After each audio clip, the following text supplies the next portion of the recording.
Parang latang nagkayupi-yupi ang railings ng BIFAR vessel. Nasira naman ang water cannon ng antena, ilaw, aircon at iba pang security. Init ng ulo ko, boy. Pictures ng BRP Dato Pagbuaya. Sa tansya ng BIFAR, Boy, yung piso ang Roblox. halaga ng pinsanang tinamo nito.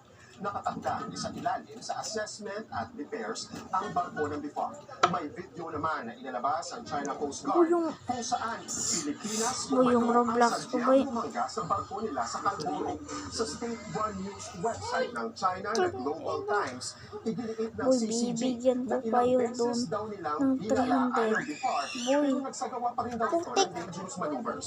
Dagdag pa ng China Coast Guard, Bibigyan mo kayo ng 300 Robux, pero ang totoo pasimulo sa gulo.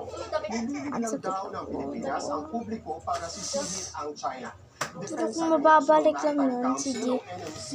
Bibigyan ko kayo. Hindi ako papayag mo sabihin kung ano pa sa kung gusto kayo mabibigyan ng Robux, comment kayo. Comment kayo kung anong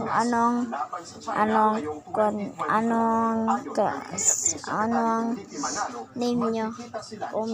Comment. Nandito lang, oh.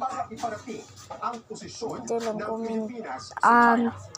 Pagkatapos ng comment mo, isubscribe mo na, like ka na.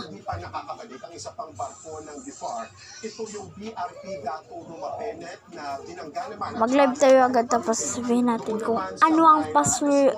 Ay huwag nyo sabihin ng password nyo. Kung ano ang inyong mga name ng Roblox pag-live natin. Maraming salamat, Gio Robles. Sa video pakikipaggulo ng isang babae at snatcher sa Quezon City. Boy, ang tagal talaga mag 50 so yun na pala. So, meron pala akong makakunti na. Lalo tayo nito. 3, 2, 1.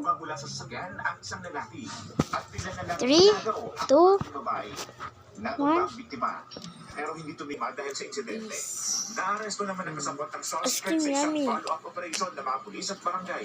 Siya ang nagmaneho ng getaway vehicle.